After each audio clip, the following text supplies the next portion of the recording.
रायगड जिल्ह्यामध्ये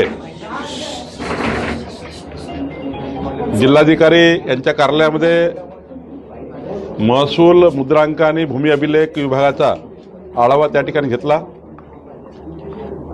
प्रामुख्याने मुख्यमंत्री बळीराजा पांदन रस्ते योजनेमध्ये 3950 जे शेतरस्ते आहे, या शेतरस्त्याला सांकेता क्रमांक देणे, त्या रस्त्याचं नंबरिंग करणे, येणाऱ्या 31 मार्चपर्यंत सर्व रस्ते खुले करणे आणि डिसेंबर 2027 पर्यंत या रस्त्याला संपूर्ण दोन्ही बाजूला झाडं लावून या रस्त्याला संरक्षित करणे असा निर्णय आजच्या बैठकीत झाला।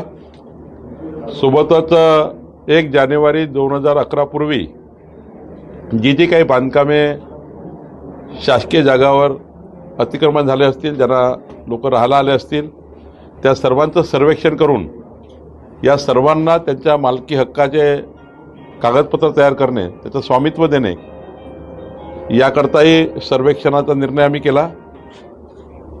15/10/2024 पूर्वी जे काही खाजगी जागेवर बांधकाम झाले आहेत आणि त्यांच्याकडे मालकीत्व अजून मिळालं नाही, त्या सर्वांना स्वामित्व देण्याचाही आम्ही निर्णय घेतलेला आहे। सोबतच या जिल्ह्यामध्ये पोट हिस्से जे आहे 200 रुपयात मोजणी करायची आहे पोट हिस्सेची, ते करण्याचा आम्ही विचार केलेला आहे। या जिल्ह्यामध्ये मोठ्या प्रमाणावर क्लस्टरकरता जमिनी घेतल्या आहे, पण 15 वर्ष होऊनही त्या जमिनी विकसित केल्या नाही। ज्या औद्योगिक प्रयोजनाकरता घेतल्या होत्या, काही क्लस्टर बांधकामाकरता घेतल्या होत्या, पण त्या अजून वापरण्यात आल्या नाही। त्या जमिनी शासन जमा करण्याच्या सूचना आम्ही दिल्या आहेत। एकंदरीत जे काही सिडको, नैना आणि 9 विकास प्राधिकरण आहेत, त्यांच्याही शासकीय जमिनीचा आढावा घेण्याकरता मी जिल्हाधिकाऱ्याला सूचित केलं आहे।